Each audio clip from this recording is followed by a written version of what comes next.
اب نئے مضمون کا آغاز ہوتا ہے جس کا عنوان ہے وصیت کردن مصطفیٰ صلی اللہ علیہ وعلی آلہ وسلم صدیق رضی اللہ تعالی عنہ را کے چوں بلال رضی اللہ تعالی عنہ را مشتری میشوی ہر آئینہ ایشاں از ستیزہ بسیار بہائی او را خواہند افزود مرادری فضیلت شریک خود کن او وکیل من باش او نیم بہا از من بستاں، یعنی حضور صلی اللہ علیہ وسلم کا حضرت صدیق رضی اللہ تعالی عنہ سے فرمانا کہ جب تو بلال رضی اللہ عنہ کا خریدار بنے گا وہ لوگ لامحالہ مخالفت کی وجہ سے اس کی بہت قیمت بڑھا دیں گے، مجھے اس فضیلت میں اپنا شریک کر لے اور میرا وکیل بن جا اور آدھی قیمت مجھ سے لے لے۔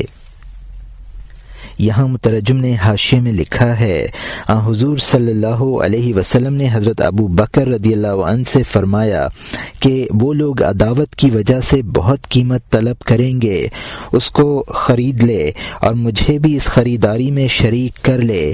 اور یہاں حاشیہ ختم ہوتا ہے۔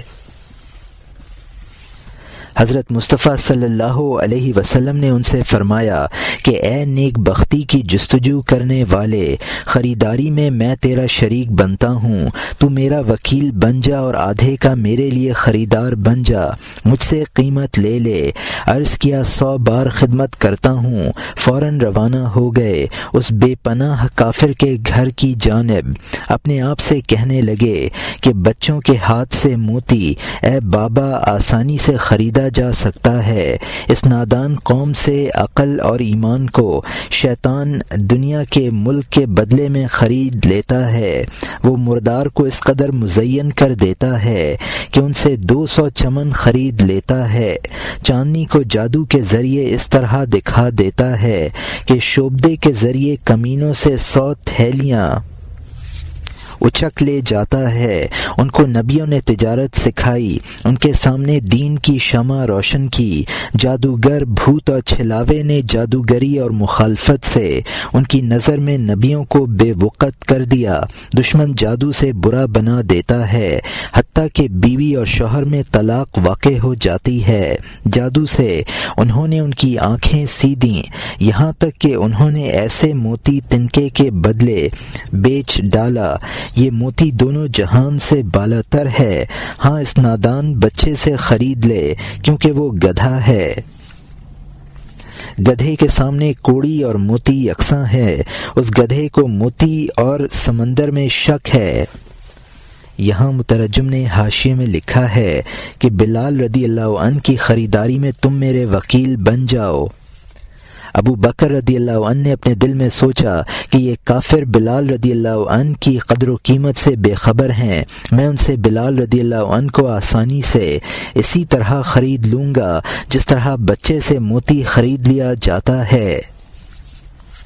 ان کفار سے شیطان دنیا کے بدلے عقل اور ایمان خرید لیتا ہے۔ شیطان ان کافروں کے لیے مردار دنیا کو اس قدر پر رونق کر کے دکھا دیتا ہے کہ ان سے آخرت کے چمن خرید لیتا ہے، چاندنی کو کپڑا بنا کر دکھا دیتا ہے اور ان کی ہمیانی اڑا لے جاتا ہے۔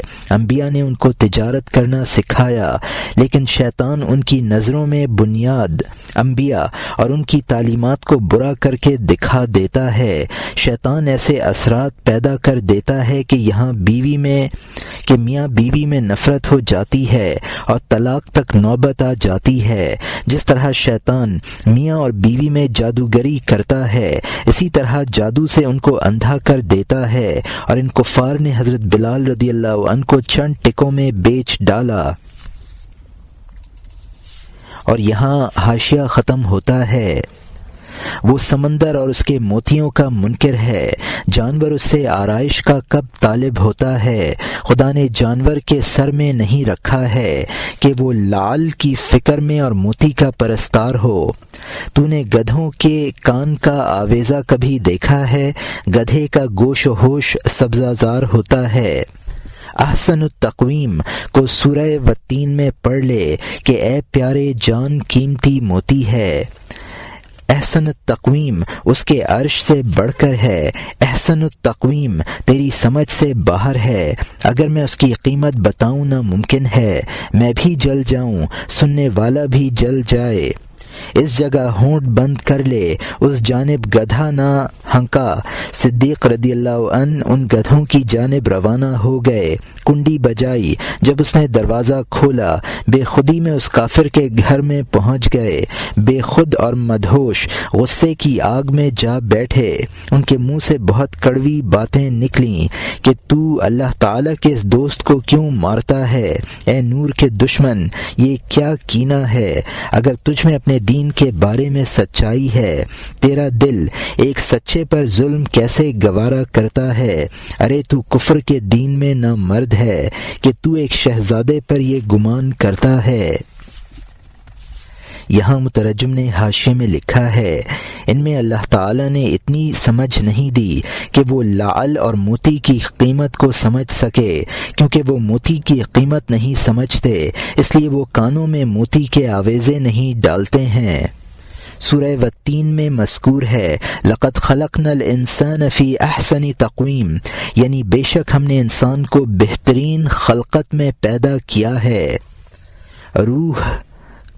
روح کامل عرش سے افضل ہے، وہ انسان اس دنیا میں اس کی حقیقت نہیں سمجھ سکتا ہے۔ روح کامل جس کی حقیقت کا بیان ناممکن ہے، اگر میں اس کی قدر و قیمت بیان کروں تو میں بھی اور تم بھی جل جاؤ گے اور کچھ حاصل نہ ہوگا۔ لہٰذا اس سلسلے میں خاموشی بہتر ہے۔ حضرت ابو بکر رضی اللہ عنہ کے ان کفار کے پاس جانے کا ذکر شروع کر۔ حضرت ابو بکر رضی اللہ عنہ نے امیہ کے گھر کے کواڑ کھلوائے اور گھر میں چلے گئے، اور چونکہ حضرت بلال رضی اللہ عنہ کے پٹنے کا رنج تھا، اس کو سخت باتیں کہیں۔ یہ کہا کہ تو اس اللہ کے دل کو کیوں مارتا ہے؟ اگر انسان اپنے مذہب میں سچا ہے تو دوسرے مذہب کے سچے دل والے کی حقیقت کو وہ سمجھ سکتا ہے اور اس پر ظلم کرنا پسند نہ کرے گا، اس کے اعتقاد پر اس کو مجبور سمجھے گا۔ جب تو کسی سچے دیندار پر ظلم کو روا رکھتا ہے تو معلوم ہوا کہ تو اپنے دین کا پکا نہیں ہے۔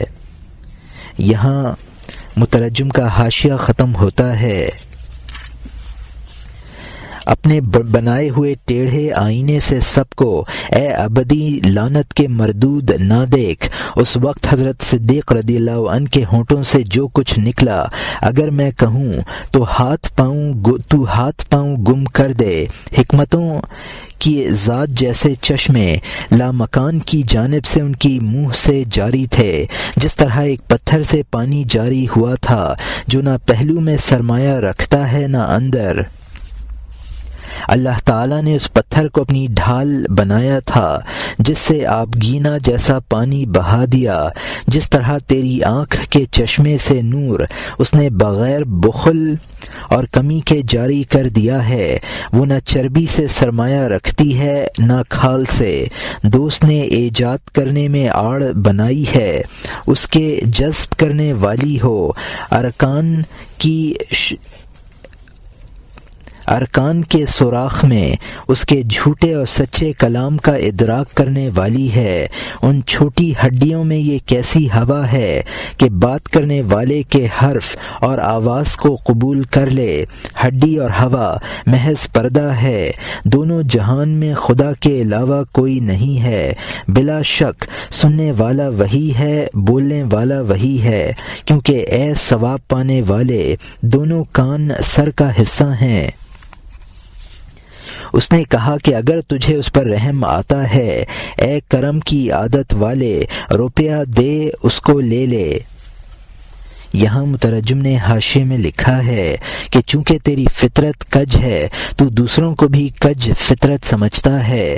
حضرت ابو بکر رضی اللہ عنہ نے اس وقت حیران کن باتیں کہیں جو بڑی پرحکمت تھیں۔ ان باتوں کے پرحکمت ہونے کی وجہ یہ تھی کہ وہ باتیں اگرچہ حضرت ابو بکر رضی اللہ عنہ کی زبان سے جاری تھیں، لیکن ان کا اصل سرچشمہ حضرت حق تعالی تھا۔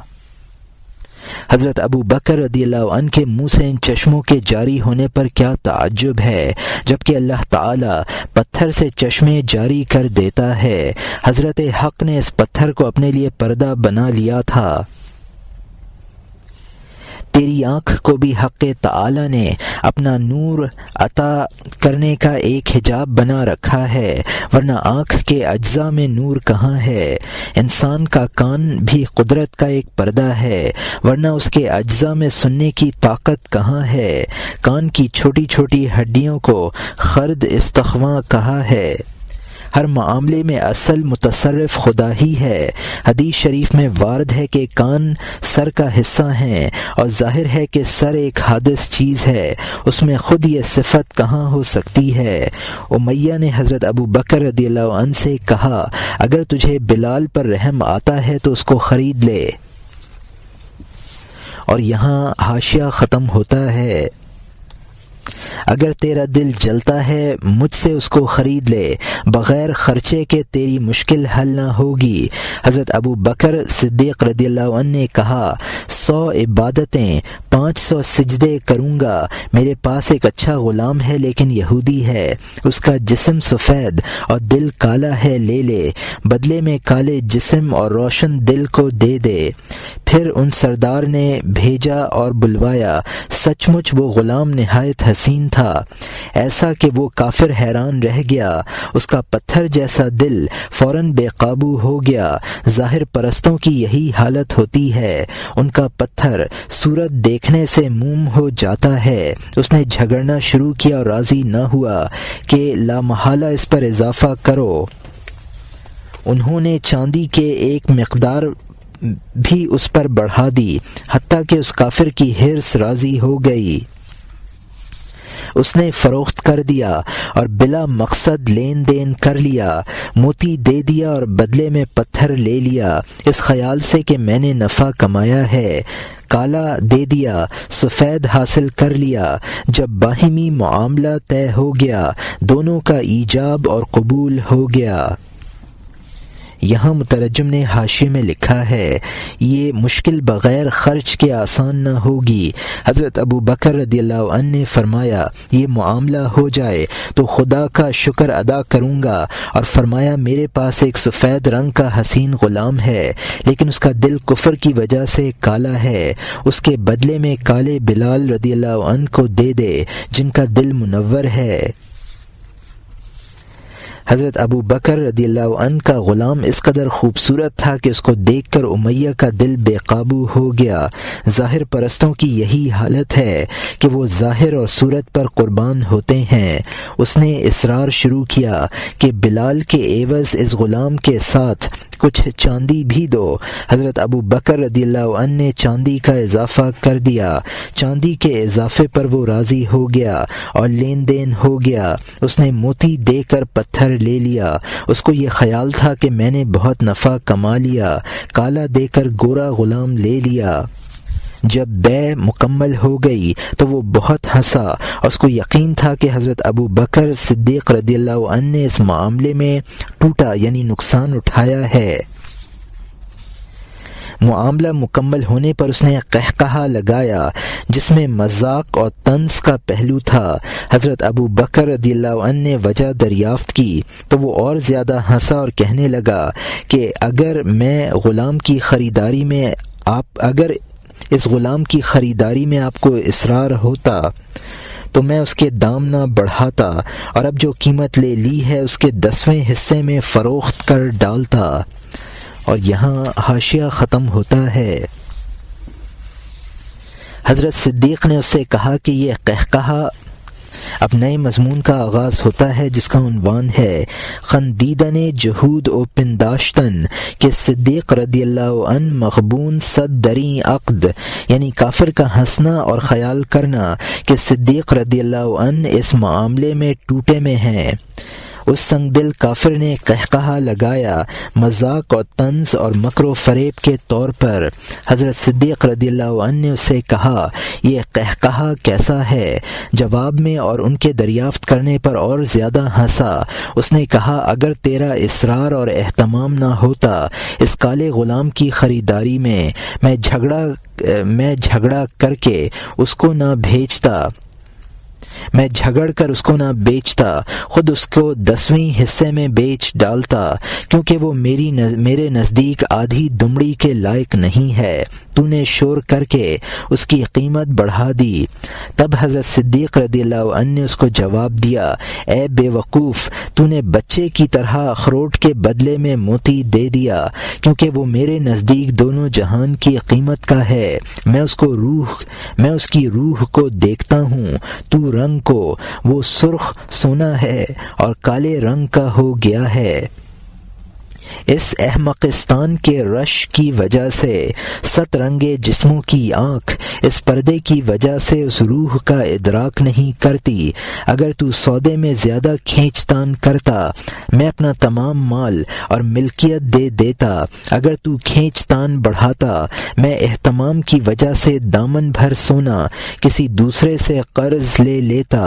تو نے آسانی سے دے دیا چونکہ تو نے سستا خریدا، تو نے موتی نہ دیکھا، ڈبیا نہ کھولی، تیری نادانی نے بند ڈبیا دے دی۔ تو جلد دیکھ لے گا کہ تجھے کس قدر ٹوٹا ہوا، تو نے لعل بھری ڈبیا برباد کر دی۔ تو حبشی کی طرح سیاہ روئی پر خوش ہے۔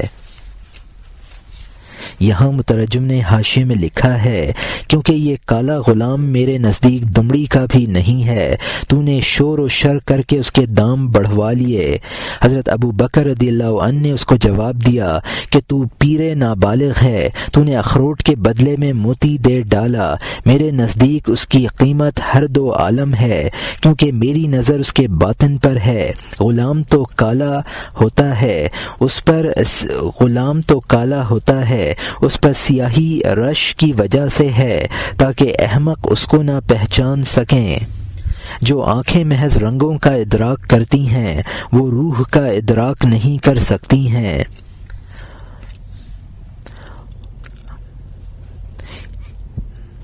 چونکہ تجھے سستا ہاتھ آیا تھا سستا بیچ ڈالا، یہ نہ دیکھا کہ ڈبیا میں موتی ہے۔ حضرت بلال رضی اللہ عنہ موتی بھری ڈبیا تھے جو آبنوسی تھی۔ تو بھی اس معاملے میں سیاہ رو بنا اور اس پر خوش ہو رہا ہے۔ اور یہاں حاشیہ ختم ہوتا ہے۔ انجام کار تو بہت و حسرتا کہے گا، کوئی نصیبے اور دولت کو فروخت کرتا ہے، نصیبہ غلامی کے لباس میں تیرے پاس آیا، تیری بدبخت نگاہ نے ظاہر کے سوا کچھ نہ دیکھا، اس نے تجھ پر اپنی غلامی ظاہر کی، تیری بدخصلت نے اس کے ساتھ مکر اور چالاکی کی۔ اس سیاہ باطن سفید جسم کو اے بیہودے بت پرستوں کی طرح لے لے، یہ تیرا اور وہ میرا، ہم نے نفع کمایا۔ ہاں اے کافر، تمہارا دین تمہارے لیے، میرا دین میرے لیے، لکم دین ولی دین۔ بت پرستوں کی سزا خود یہی ہوتی ہے، اس کی جھول اطلس کی، اس کا گھوڑا لکڑی کا ہوتا ہے، کافروں کی قبر کی طرح دھوئیں اور آگ سے بھری ہوئی اور باہر سے سینکڑوں نقش و نگار کیے ہوئے،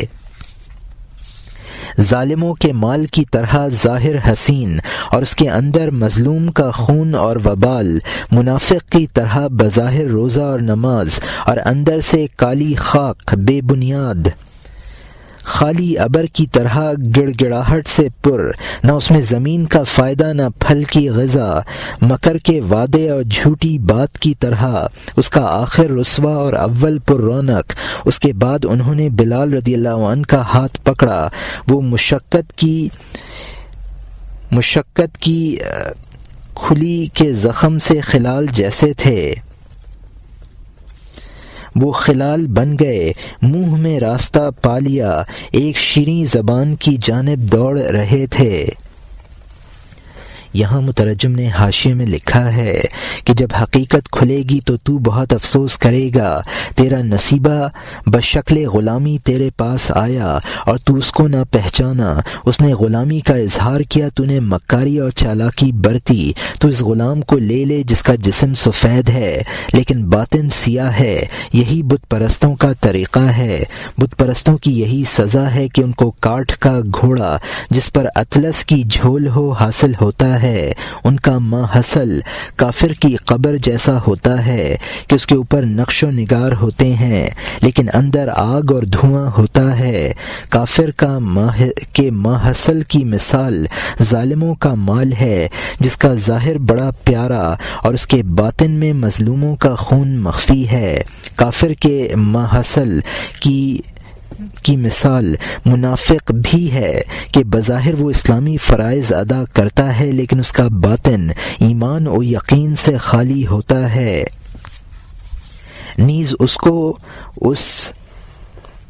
اس بادل سے بھی تشبیہ دی جا سکتی ہے جو صرف گرجے اور نہ برسے، یا جھوٹے وعدے سے تشبیہ دے لو جس کی ابتدا خوشکن اور انتہا مایوس کن ہوتی ہے۔ خریداری کے بعد حضرت ابو بکر رضی اللہ عنہ نے حضرت بلال رضی اللہ عنہ کا ہاتھ پکڑا اور ان کو آن حضور صلی اللہ علیہ وسلم کی خدمت میں لے آئے۔ اور یہاں حاشیہ ختم ہوتا ہے۔ وہ ان کو رسول صلی اللہ علیہ وسلم کے پاس لائے کیونکہ انہوں نے دل سے ان کا دین قبول کر لیا تھا۔ جب ان بدحال نے مصطفیٰ صلی اللہ علیہ وسلم کا چہرہ دیکھا وہ غش کھا کر گر گئے، پشت کے بل جا پڑے، وہ دیر تک بے خود اور بے ہوش رہے۔ جب ہوش میں آئے خوشی سے آنسو بہانے لگے۔ ان کو مصطفیٰ صلی اللہ علیہ وسلم نے بغل میں لے لیا۔ اس عنایت کو کوئی کیا جانے جو ان کو حاصل ہوئی، اس تانبے کا کیا حال ہوگا جو اکسیر سے جا لگا۔ ایک مفلس بھرپور خزانے پر پہنچ گیا، ادھموئی مچھلی دریا میں جا پڑی، بھٹکا ہوا قافلہ راستے میں پڑ گیا۔ وہ ارشادات جو نبی صلی اللہ علیہ وسلم نے اس وقت فرمائے اگر رات پر پڑیں اور وہ رات پن سے خارج ہو جائے، وہ رات صبح کی طرح روشن دن بن جائے، میں اس اصطلاح کو کہاں بیان کر سکتا ہوں؟ تو خود جانتا ہے کہ سورج برج حمل میں نباتات اور دقل یعنی کھجور سے کیا کہتا ہے، تو خود بھی جانتا ہے کہ وہ صاف پانی بوٹوں اور پودوں سے کیا کہتا ہے، جہاں کے سب اجزاء کے ساتھ اللہ تعالی کی کاریگری ایسی ہی ہے جیسا کہ جادوگروں کی پھونک اور دل آثار اور سبب کے ذریعے خدا کی کشش بغیر حرف اور ہونٹ کے چپکے سے سینکڑوں باتیں کہہ دیتی ہیں۔ یہ نہیں ہے کہ تاثیر اللہ کی قدرت کا عمل نہیں ہے، لیکن اس قدرت کی تاثیر عوام کی سمجھ میں نہیں آتی ہے جب اصول کے بارے میں عقل مقلد ہے۔ اے فضول بحث کرنے والے، اس کو فروع میں بھی مقلد سمجھ۔ اگر عقل دریافت کرے کہ یہ مقصد کیسے پورا ہوگا تو کہہ دے کہ اس طریقے پر جس کو تو نہیں سمجھتی ہے۔ والسلام۔ یہاں مترجم نے حاشیے میں لکھا ہے جب حضرت بلال رضی اللہ عنہ کی نظر حضور صلی اللہ علیہ وسلم کے روئے انور پر پڑی تو خوشی کی زیادتی کی وجہ سے بے ہوش ہو کر چت گر پڑے، تھوڑی دیر بے ہوش رہے، جب ہوش آیا تو خوشی سے رونے لگے۔ حضور صلی اللہ علیہ وسلم نے ان کو سینے سے لگا لیا۔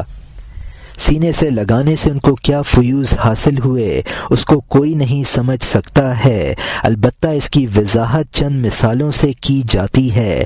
یہ سمجھو کہ ایک تانبا تھا جو اکسیر کو چمٹ گیا، یا کوئی مفلس تھا کہ اچانک اس کا پاؤں بھرپور خزانے پر پڑ گیا، یا ادھموئی مچھلی تھی جو سمندر میں پہنچ گئی، یا گم کردہ راہ کوئی قافلہ تھا جس کو راستہ مل گیا۔ پھر حضور صلی اللہ علیہ وسلم نے ان سے ایسی مؤثر باتیں فرمائیں جو رات سے کہہ دی جائیں تو وہ منور ہو جائے۔ انبیاء اور اولیاء کی صحبت سے بغیر کچھ کہے ہوئے جو قلوب پر اثر طاری ہوتا ہے وہ محض ذوقی ہے، الفاظ میں اس کا بیان ممکن نہیں ہے۔ بغیر کلام کے جو تاثیر ہے اس کو چند مثالوں سے واضح کیا ہے۔ سورج جب برج حمل میں پہنچتا ہے تو اس کی تاثیر سے پھلوں میں شیرینی پیدا ہو جاتی ہے، صاف پانی پھولوں اور پودوں میں تازگی پیدا کر دیتا ہے۔ اسی طرح اللہ تعالیٰ کے تصرفات بغیر کسی آلے کے ہیں اور سرعت تاثیر میں جادوگروں کے افسوں کی طرح ہیں۔ اسباب کے وجود اور ان سے اثرات کا تعلق بھی خداوندی حکم کے تابع ہے جو بغیر لب و حرف کے صادر ہوتا ہے۔ اسباب کی تاثیر بھی اللہ تعالیٰ کا فعل ہے، لیکن عوام اس کو سمجھنے سے قاصر ہیں، جبکہ عوام کی عقل اللہ کی ذات کے معاملے میں انبیاء کی مقلد ہے، تو ان جزوی مسائل میں بھی اس کو تقلید سے کام لینا چاہیے۔ حوادث یومیہ اللہ تعالیٰ کا فعل ہیں یا نہیں؟ حکمہ انکار کرتے ہیں اور کہتے ہیں کہ ارادہ باری تعالیٰ کا تعلق اگر اس حادث سے قدیم مانا جائے تو اس حادث کو بھی قدیم ماننا پڑے گا، اور اگر حادث مانا جائے تو پھر اس حادث میں بھی وہی سوال پیدا ہوگا جس کا نتیجہ یا تو حادث کو قدیم ماننا ہے ورنہ تسلسل لازم آ جائے گا، اور یہ دونوں باتیں غلط ہیں۔ لہذا قدیم کا حادث سے تعلق بالارادہ نہیں ہو سکتا، اسی لیے حوادث کو حوادث کا فعل ماننا چاہیے نہ کہ قدیم کا۔ متکلمین محققین نے اس کا جواب دیا ہے اور فرمایا ہے کہ ارادے کا حادث سے تعلق حادث ہے، لیکن اس حادث کے لیے مستقل ایجاد کی ضرورت نہیں ہے، بلکہ ایجاد تو اس حادث کی ہے، اور اس کے ضمن میں اس تعلق کا حدوث وجود میں آ جاتا ہے۔ مولانا رحمۃ اللہ علیہ نے اس مقام پر اپنے منصب کے مطابق امتناعی تقریر کر کے مسئلے کا جواب دے دیا ہے۔ حضرت ابو بکر رضی اللہ عنہ نے حضرت بلال رضی اللہ عنہ کو صرف اپنے روپے سے خریدا تو حضور صلی اللہ علیہ وسلم کو ناگواری ہوئی، یعنی بلال رضی اللہ عنہ کی خریداری کی عزت۔ حضرت ابو بکر رضی اللہ عنہ نے عرض کیا، میں نے بلال رضی اللہ عنہ کو آزاد کرنے کے لیے خریدا تھا، لہٰذا آپ کے سامنے ان کو آزاد کرتا ہوں اور آپ اپنی غلامی میں مجھے قبول کر لیں۔ اور یہاں حاشیہ ختم ہوتا ہے، اب نئے مضمون کا آغاز ہوتا ہے جس کا عنوان ہے معاتبہ کردن حضرت رسول صلی اللہ علیہ وعلی آلہ وسلم صدیق اکبر رضی اللہ تعالی عنہ کہ ترا وصیت کردم کہ بے شرکت من بخر بلال را رضی اللہ عنہ تو چرا بہر خود تنہا خریدی او عذر گفتن صدیق اکبر رضی اللہ تعالی عنہ۔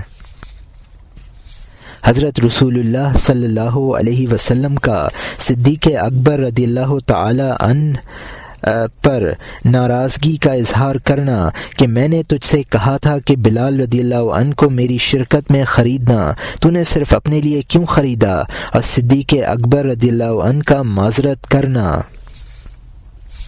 دونوں جہانوں کے سردار اور شہنشاہ عالم اس کے بعد تھوڑی دیر کے لیے غصہ ہوئے، فرمایا اے صدیق، آخر میں نے تجھ سے کہا تھا کہ اعزاز میں مجھے شریک کر لے، تو نے تنہا اپنے لیے کیوں خریدا؟ اے پاکیزہ فطرت، احوال بتا۔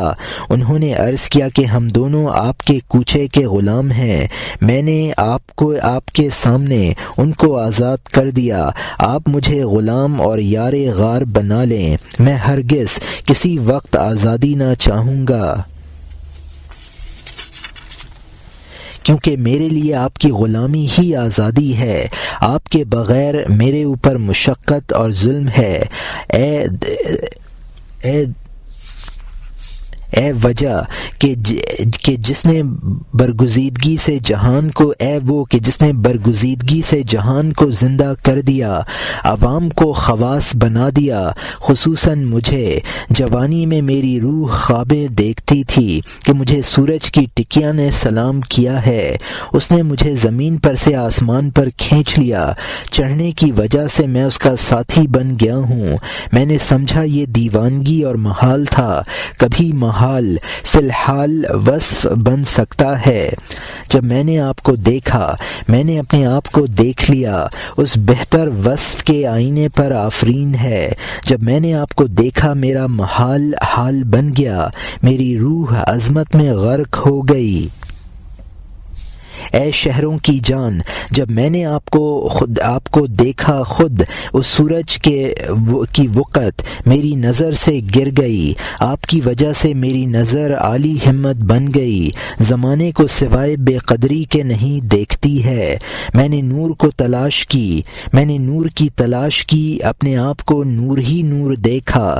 میں نے خود کی تلاش کی، میں نے خود رش کے حور کو دیکھ لیا۔ میں نے پاکیزہ اور چاندی سے جسم والا یوسف تلاش کیا، چاندی کے سے جسم والا یوسف تلاش کیا۔ میں نے آپ کے اندر یوسفستان دیکھ لیا۔ میں تلاش میں جنت کے درپے تھا، آپ کے ہر جز سے جنت نمودار ہوئی۔ میرے اعتبار سے یہ تعریف اور ثنا ہے، آپ کے اعتبار سے یہ برائی اور ہجو ہے۔ یہاں مترجم نے حاشیے میں لکھا ہے کہ حضور صلی اللہ علیہ وسلم کے ذات گرامی کے فیضان سے ایک جہان برگزیدہ بن گیا، عوام خواص بن گئے۔ حضرت ابو بکر رضی اللہ عنہ کے لیے خاص فیضان تھا۔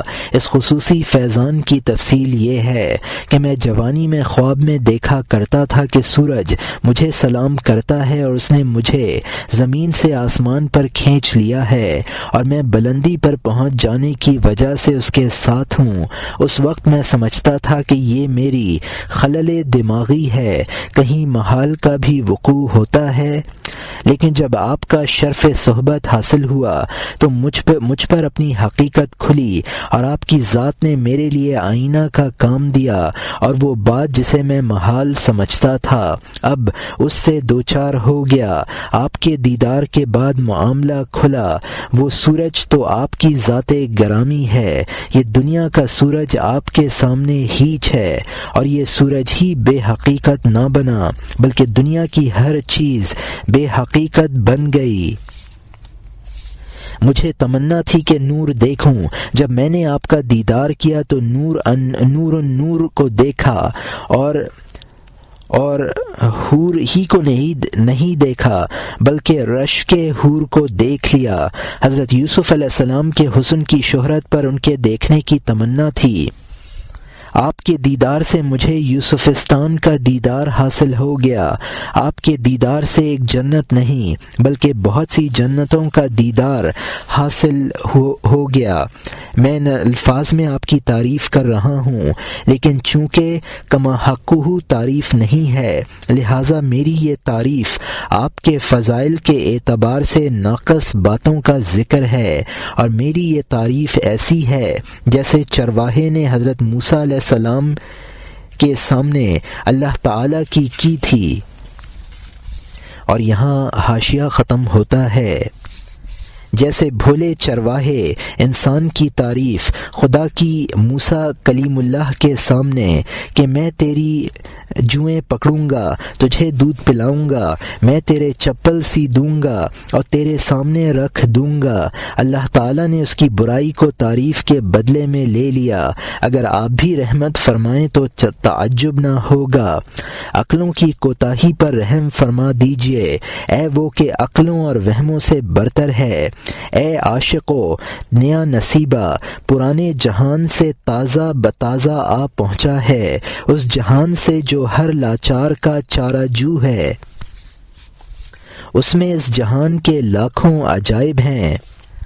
ابشروا یا قوم اذ جاء الفرج افرحوا یا قوم قد زال الحرج، اے قوم بشارت حاصل کرو کیونکہ کشادگی آ گئی ہے، اے قوم خوش ہو بے شک تنگی زائل ہو گئی ہے، بلال کی جھونپڑی میں سورج گیا ہے، تقاضے میں ہے کہ اے بلال ہمیں راحت پہنچا، دشمن کے خوف سے تم آہستہ کہتے تھے، منارے پر چڑھ اس کے اندھے پن کو بیان کر، بشیر یعنی حضور صلی اللہ علیہ وسلم ہر غمگین کے کان میں پھونکتے ہیں، اے بدبخت اٹھ اقبال مندی کا راستہ اختیار کر، اے اس قید اور اس گندگی اور جوؤں میں خبردار کہ کوئی نہ سن لے، تو برا ہے چپ ہو جا، اے میرے محبوب آپ کیسے خاموش ہوں گے، کیونکہ ہر بال کی جڑ سے اعلان کرنے والا پیدا ہو گیا ہے۔ یہاں مترجم نے حاشیے میں لکھا ہے کہ اس چرواہے نے اللہ کے عشق میں اللہ تعالیٰ کے بارے میں کہا تھا کہ اللہ تعالیٰ میں تیرے جوئیں پاؤں گا، تجھے دودھ پلاؤں گا، تیرے چپل سی کر تجھے دوں گا۔ چرواہے کی یہ تعریف اللہ تعالیٰ کے شایان شان نہ تھی، لیکن اللہ تعالیٰ نے اس کو قبول فرمایا۔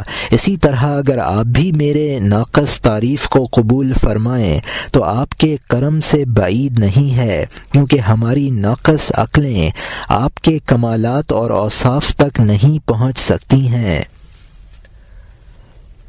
حضور صلی اللہ علیہ وسلم کے فیوز کی بشارت ہے، وہ عالم ملکوت ہر گمراہ کے لیے رہنمائی کرتا ہے، اور اس عالم میں بہت سے عجائبات ہیں، وہی جیسی چیز جس سے بیچاروں کی رہنمائی ہوتی ہے اس عالم سے آتی ہے، جنت اور پل صراط جیسی عجیب چیزیں اس میں موجود ہیں۔ اب جب کہ آپ کی ذات گرامی اس جیسے عالم سے آ گئی ہے تو قوم کے لیے بشارت ہے، اس لیے کہ آپ کی آمد تمام گمراہیوں کو ختم کر دے گی۔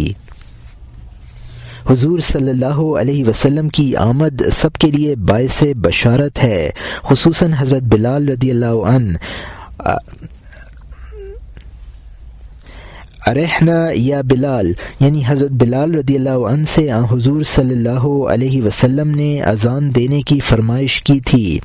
یہ حضور صلی اللہ علیہ وسلم کے عام فیض کا ذکر ہے۔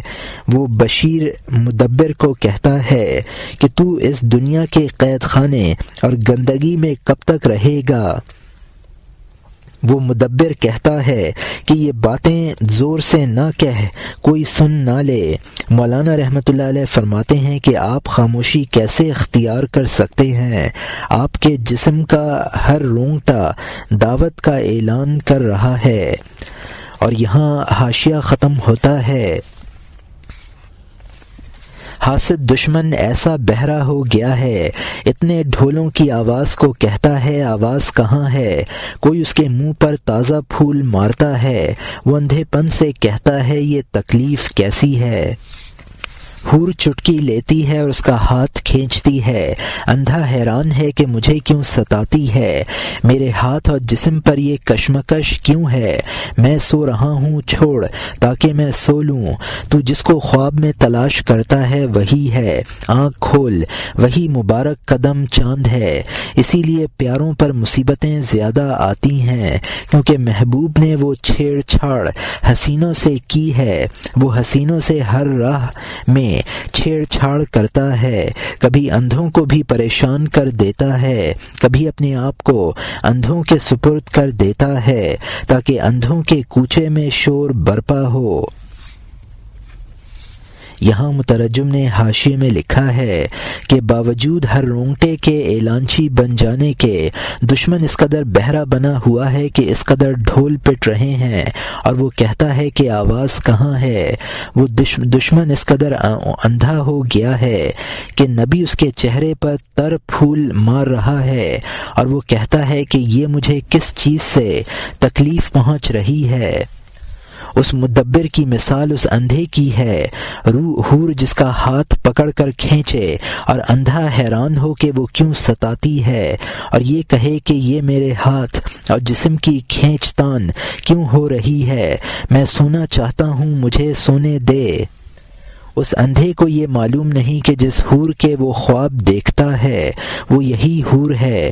جب معلوم ہوا کہ احکام کا مکلف بنانا نفس کو اگرچہ ناگوار ہے لیکن نفس الامر میں ایسا پر لطف ہے جیسا کہ حور ہاتھ پکڑ کر کھینچے تو بلاؤں کا آنا بھی محبوبیت اور مقبولیت کی دلیل ہوئی۔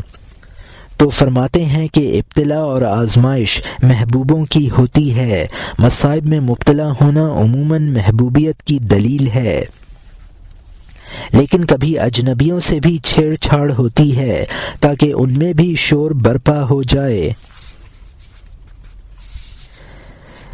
یہ شاید ہلال رضی اللہ عنہ بن حارث ہیں جن کی کنیت ابو الحمرا ہے، جو حضور صلی اللہ علیہ وسلم کے آزاد کردہ غلام تھے۔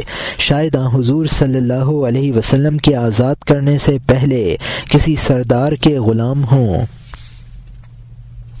ایک سردار کے استبل میں ملازم تھے اور چونکہ اس سردار کو بصیرت حاصل نہ ہوئی وہ ان کا رتبہ نہ پہچانتا تھا اور وہ حضرت لقمان علیہ السلام اور حضرت یوسف علیہ السلام کی طرح اپنے آپ کو غلامی میں چھپائے ہوئے تھے۔ اور یہاں حاشیہ ختم ہوتا ہے۔ اندھا جانتا ہے کہ ماں رکھتا ہے لیکن وہ کیسی ہے خیال میں نہیں لا سکتا ہے۔ اگر اس جاننے پر ماں کی تعظیم کرے تو ممکن ہے کہ نجات حاصل کر لے، کیونکہ جب اللہ تعالی اراد اللہ بعبد خیرا فتح عینی قلبہ لیبصر بہم الغیب، یعنی کسی بندے کے ساتھ بھلائی کا ارادہ فرماتا ہے تو اس کے دل کی دونوں آنکھیں کھول دیتا ہے تاکہ وہ ان کے ذریعے غیب کو دیکھ لے، دل کی زندگی سے یہ راستہ حاصل کر، کیونکہ یہ جسم کی زندگی کی صفت ہے۔ اور یہاں حاشیہ ختم ہوتا ہے۔ اب نئے مضمون کا آغاز ہوتا ہے جس کا عنوان ہے قصہ ہلال رضی اللہ عنہ کے بندہ مخلص بود خدامی را صاحب بصیرت بے تقلید پنہا شدہ در بندگی مخلوق بجہت مصلحت نہ از عجز چنانچہ لقمان و یوسف علیہم السلام از روی ظاہر او غیر ایشاں او این ہلال بندہ سائس بود میرے را او امیر مسلمان بود اما چشم کور بود دا اند آما کے مادر دارد لیک چونے بہم در نارد اگر بائیں دانش تعظیم مادر کند ممکن بود کے اخلاص یا بد کہ اذا اراد اللہ بعبد خیرا فتح عینی قلبہ لیبصر بہم الغیب، این راہ زندگی دل حاصل کن کی زندگی تن صفت حیوانیست۔ یعنی ہلال رضی اللہ عنہ کا قصہ جو صاحب بصیرت بغیر تقلید کے خدا کے مخلص بندے تھے، مصلحت کی وجہ سے نہ کہ عجز کی وجہ سے مخلوق کی غلامی میں پوشیدہ تھے، جیسا کہ بظاہر لقمان اور یوسف علیہم السلام وغیرہ، اور یہ بلال رضی اللہ عنہ ایک سردار کے سائس تھے۔ وہ سردار مسلمان تھا لیکن اندھا تھا، اندھا جانتا ہے کہ ماں رکھتا ہے لیکن وہ کیسی ہے خیال میں نہیں لا سکتا ہے۔ اگر اس جاننے پر ماں کی تعظیم کرے تو ممکن ہے کہ نجات حاصل کر لے، کیونکہ جب اللہ تعالیٰ کسی بندے کے ساتھ بھلائی کا ارادہ فرماتا ہے تو اس کے دل کی دونوں آنکھیں کھول دیتا ہے تاکہ وہ ان کے ذریعے غیب کو دیکھ لے، دل کی زندگی سے یہ راستہ حاصل کر، کیونکہ یہ جسم کی زندگی حیوان کی صفت ہے۔ جبکہ تو نے بلال رضی اللہ عنہ کے بعض اوصاف سن لیے، اب ہلال رضی اللہ عنہ کے ضعف کا قصہ سن لے۔ وہ ہلال رضی اللہ عنہ سے سلوک میں بڑھے ہوئے تھے، وہ بلال رضی اللہ عنہ سے سلوک میں بڑھے ہوئے تھے، انہوں نے بد عادت سے کینہ دری زیادہ کی تھی، تیری طرح پیچھے چلنے والے نہ تھے کہ تو ہر دم زیادہ پیچھے ہے، موتی پن سے پتھر پن کی طرف جا رہا ہے۔ یہاں مترجم نے حاشیے میں لکھا ہے کہ اندھا اتنا تو جانتا ہے کہ اس کی ماں ہے، لیکن یہ تصور نہیں کر سکتا ہے کہ وہ کیسی ہے۔ اب اگر وہ صرف اس قدر جاننے پر اس کی تعظیم کر لے تو اس کو نجات حاصل ہو جائے گی، دل کی بصیرت دل کی زندگی سے حاصل ہو سکتی ہے۔ حضرت ہلال رضی اللہ عنہ حضرت بلال رضی اللہ عنہ سے مجاہدوں اور سلوک میں بڑھے ہوئے تھے۔ ان کی حالت تیری طرح نہ تھی کہ تو ہر دم اور پستی کی طرف جا رہا ہے، اپنے موتی پن کو پتھر بنا رہا ہے۔ اور یہاں حاشیہ ختم ہوتا ہے۔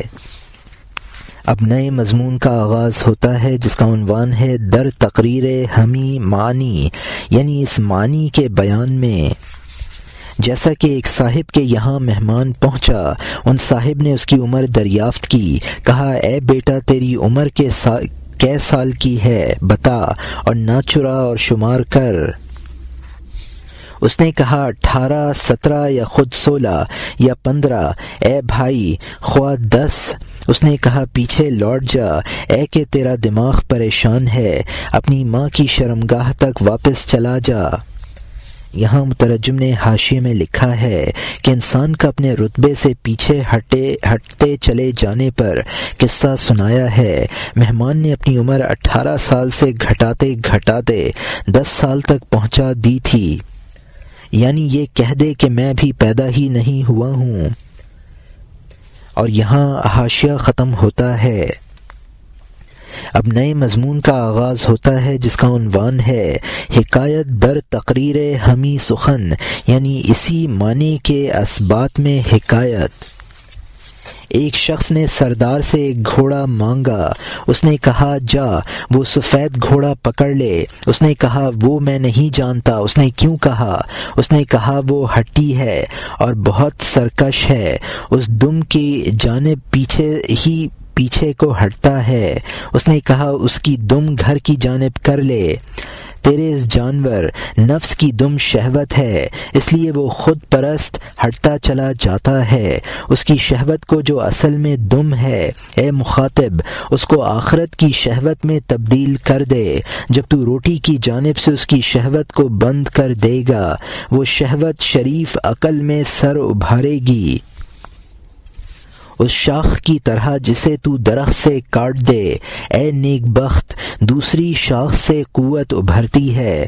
جب تو نے اس کی دم اس جانب کر دی، اگر وہ پیچھے کو ہٹتا چلا جائے گا، محفوظ جگہ پہنچ جائے گا۔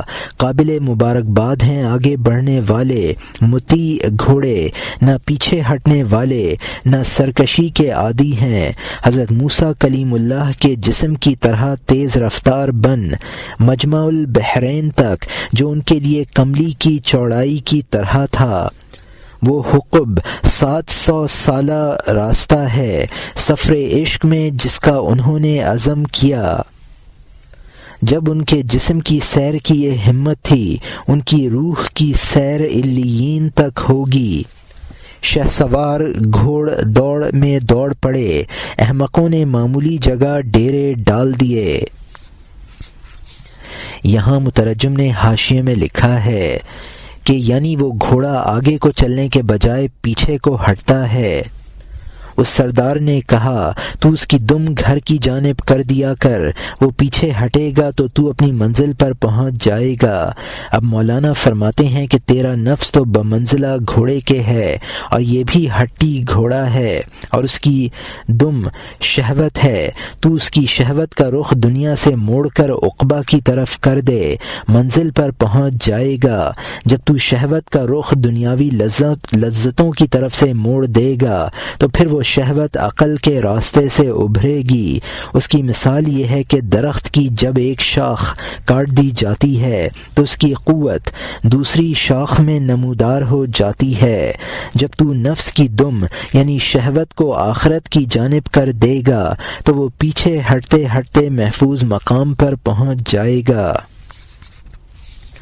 وہ لوگ قابل مبارکباد ہیں جن کے نفوس قدسیہ اعلیٰ مراتب طے کرتے چلے جاتے ہیں۔ حضرت موسیٰ علیہ السلام نے حضرت خضر علیہ السلام کی ملاقات کے سلسلے میں فرمایا تھا لا ابرح حتى ابلغ مجمع البحرین او امضی حقبہ، یعنی جب تک میں دونوں دریاؤں کے ملنے کے مقام پر نہ پہنچ جاؤں اپنے ارادے سے باز نہ آؤں گا، اسی طرح سالہ سال چلتا رہوں گا، 80 سال زمانہ دراز۔ جبکہ ان کی جسمانی ہمت کی سیر یہ تھی کہ 700 سال کی مسافت طے کر ڈالی تو روح کی سیر لامحالہ جنت کے اعلیٰ مقام تک ہوگی۔ اور یہاں حاشیہ ختم ہوتا ہے۔ اب نئے مضمون کا آغاز ہوتا ہے جس کا عنوان ہے حکایت ہم در تقریر ایمانی، یعنی اس معنی کے اسبات میں حکایت۔ جیسا کہ ایک قافلہ آ رہا تھا، ایک گاؤں میں آیا کہ دروازہ کھلا دیکھا، ایک شخص نے کہا اس سخت سردی میں چند روز اسی جگہ سامان ڈال دیں، آواز آئی نہیں، باہر ڈال دے، تب تو اندر آ، تو بھی ہر اس چیز کو پھینک دے جو پھینکنے کی ہے، اس کو لے کر اندر نہ آ کیونکہ یہ مجلس بلند ہے۔ یہاں مترجم نے حاشیے میں لکھا ہے کہ سردی کے چلے میں 7 دن سخت جاڑے کے ہوتے ہیں، ان کو برد العجوز کہا جاتا ہے۔ گاؤں کے اندر سے آواز آئی کہ سامان گاؤں کے باہر ڈال کر اندر آ سکتے ہو۔ ظاہر ہے جن لوگوں کو مال کی محبت ہوگی وہ سامان چھوڑ کر گاؤں کے اندر آرام کی جگہ نہ جا سکے ہوں گے۔ اور یہاں حاشیہ ختم ہوتا ہے۔ اب نئے مضمون کا آغاز ہوتا ہے جس کا عنوان ہے رجوع بقصہ ہلال رضی اللہ عنہ، یعنی ہلال رضی اللہ عنہ کے قصے کی جانب رجوع۔ ہلال کا دن استاد تھا اور روح نورانی تھی۔ ایک مسلمان سردار کے سائس اور غلام تھے۔ وہ غلام استبل میں سائسی کرتے تھے لیکن شاہوں کے شاہ تھے اور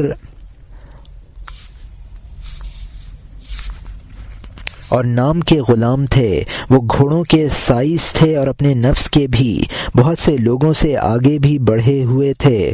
وہ امیر غلام کی حالت میں لا علم تھا کیونکہ اس کی نظر محض شیطانی تھی۔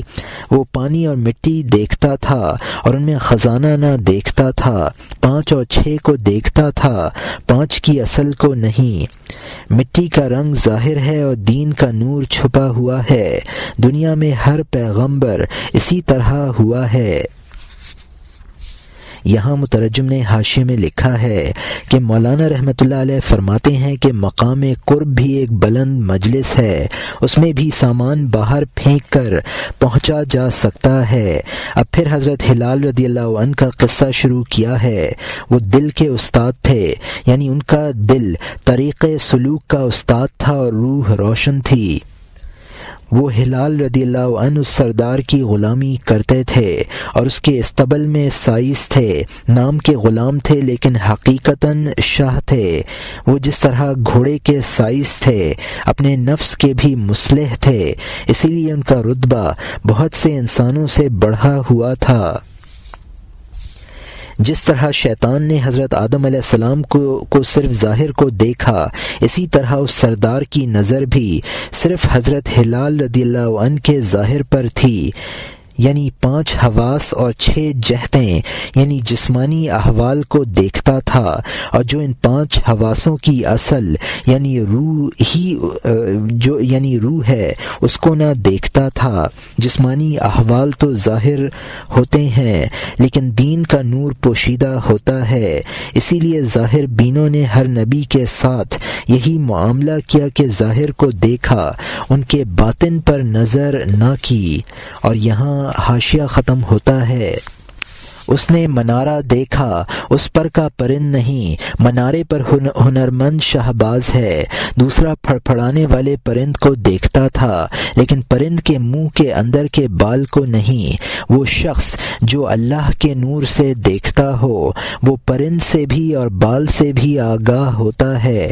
اس نے کہا آخر بال کی طرف نظر کر، جب تک تو بال کو نہ دیکھے گا گرہ نہ کھلے گی۔ ایک شخص نے کیچڑ میں منقش مٹی دیکھی، دوسرے نے علم اور عمل سے بھرپور دل دیکھا۔ جسم منارہ ہے، علم اور عمل پرند کی طرح ہے۔ خواہ 300 پرند فرض کر لے یا 2 پرند، اوسط درجے کا انسان وہ فقط پرند دیکھنے والا ہے، پرند کے سوا آگے اور پیچھے نہیں دیکھتا ہے۔ بال پرند کی چھپی صفت نور ہے جس سے پرند کی روح پائیدار رہتی ہے۔ وہ پرند جس کی چونچ میں بال ہے اس کا عمل کبھی عارضی نہیں ہوتا ہے، اس کا علم ہمیشہ اس کی روح سے جوش مارتا ہے۔ وہ اس کے پاس نہ مانگا ہوا ہے اور نہ قرض۔ یہاں مترجم نے حاشیے میں لکھا ہے کہ حقیقت تک پہنچنے میں انسانوں کی 3 قسمیں ہیں۔ اس کو اس طرح سمجھایا ہے کہ ایک ستارہ ہے، اس پر ایک پرند ہے، ایک منارہ ہے، اس پر ایک پرند ہے، اس پرند کے منہ میں ایک بال ہے جو اس پرند کے لیے مدار حیات ہے۔ کچھ لوگ تو ایسے ہیں کہ ان کی نگاہ صرف منارے پر پڑتی ہے، کچھ ایسے ہیں جو منارے کے ساتھ پرند کو بھی دیکھتے ہیں، کچھ ایسے ہیں جو منارے اور پرند اور اس کے منہ کے اندر کے بال کو بھی دیکھتے ہیں۔ انسان کے جسم کی مثال تو منارے کی سی ہے اور علم و عبادت پرند کی طرح ہے، اور انسان کے نور باطن کی مثال اس بال کی سی ہے جو پرند کے منہ میں ہے۔ علم و عمل کی جزیات اوسط درجے کا وہ شخص ہے جو جسم کے ساتھ انسان کے علم و عمل کو بھی دیکھتا ہو۔ تیسرا وہ شخص ہے جس کی نظر انسان کے نور باطنی پر پڑتی ہے، اس کا علم و عمل عارضی نہیں ہے کہ کسی سے مانگا ہوا یا قرض لیا ہوا ہو۔ اور یہاں حاشیہ ختم ہوتا ہے۔